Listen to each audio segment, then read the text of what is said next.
That's why people are moved into military bases because they know that he's trying to cause a higher crime rate in order to be able to declare martial law.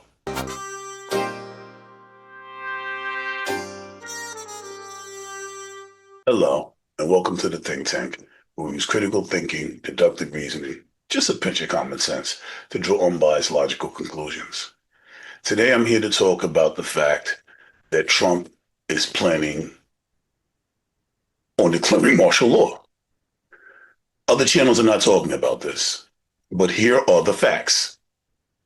He's literally starving people, giving people no choice but to do what they got to do for money. And I've called this months ago, or for food rather, and I called this months ago because it's obvious what he wants to do is declare martial law. He's trying to interfere with the elections. He wants to stay in power.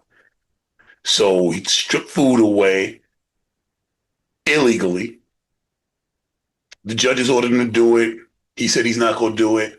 His administration doesn't want to go to jail, even though he has immunity. So the administration made sure it went through, but now he's trying to fight it and appeal it.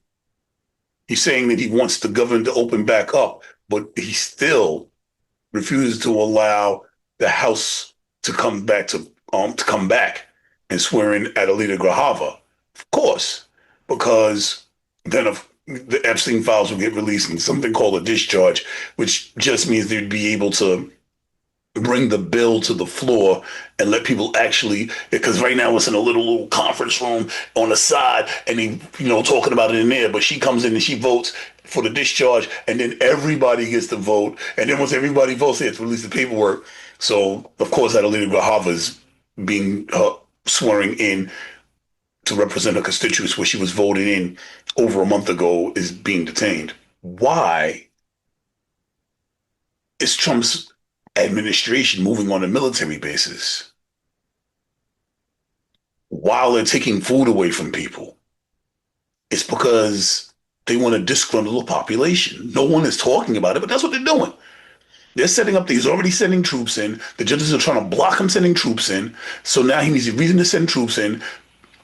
His people are moving to where they're going to be safe because what they're going to do is make people unsettled, unrest. And when you have famine, you have high levels of crime. This is common sense. So now what he's doing is he's starving people. He's hurting people. Things are unaffordable. Poverty will increase the crime rate, which will give him a reason to send in the troops and disregard the courts by declaring martial law. This appears to me to be his plan. This way he can remain in power. He can change. He can't stop voting. But what he can do is change the voting laws by executive order, or Congress can destroy the filibuster. Then he can change the laws so that his people can say what votes count and what votes don't. And he has to never lose power. He's following the Putin playbook. That's why people are moved into military bases because they know that he's trying to cause a higher crime rate in order to be able to declare martial law. This is LC, signing out.